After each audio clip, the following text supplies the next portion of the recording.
नीला बोल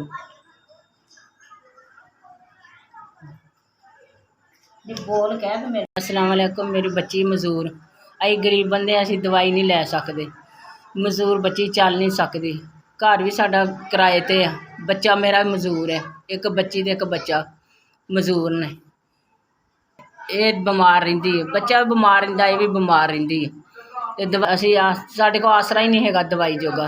असीं गरीब बंदे आ।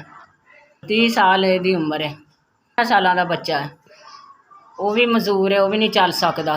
ओहदी दवाई असीं नहीं लै सकदे, माड़े बंदे हैं, घर किराए ते आ। साडी मदद करो, तुहाडी मेहरबानी। मेरे बच्चे 2 मजूर ने।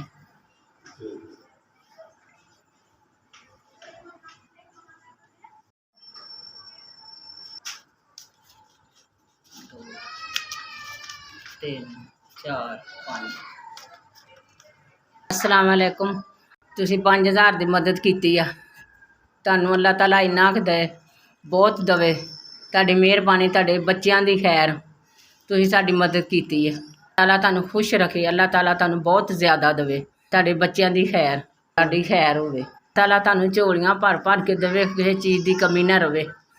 तुसीं अल्लाह ताला तुहानूं दिंदा, तुसीं सानूं दिंदे रहो गरीबां नूं। ताला तुहानूं हज करावे, अल्लाह ताला तुहानूं सोहणे मदीने दा घर विखावे।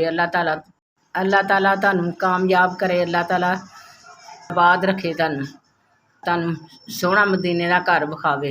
खैर होवे तुहाडे, अल्लाह ताला तुहानूं झोलियां भर भर देवे। मैं अपने बच्चों की दवाई, ताला तुहानूं खुशियां देवे, अल्लाह ताला तुहानूं खुशियां देवे, अल्लाह ताला कामयाब करे, अल्लाह ताला तुहाडी खैर होवे, तुहाडे बच्चों की खैर होवे।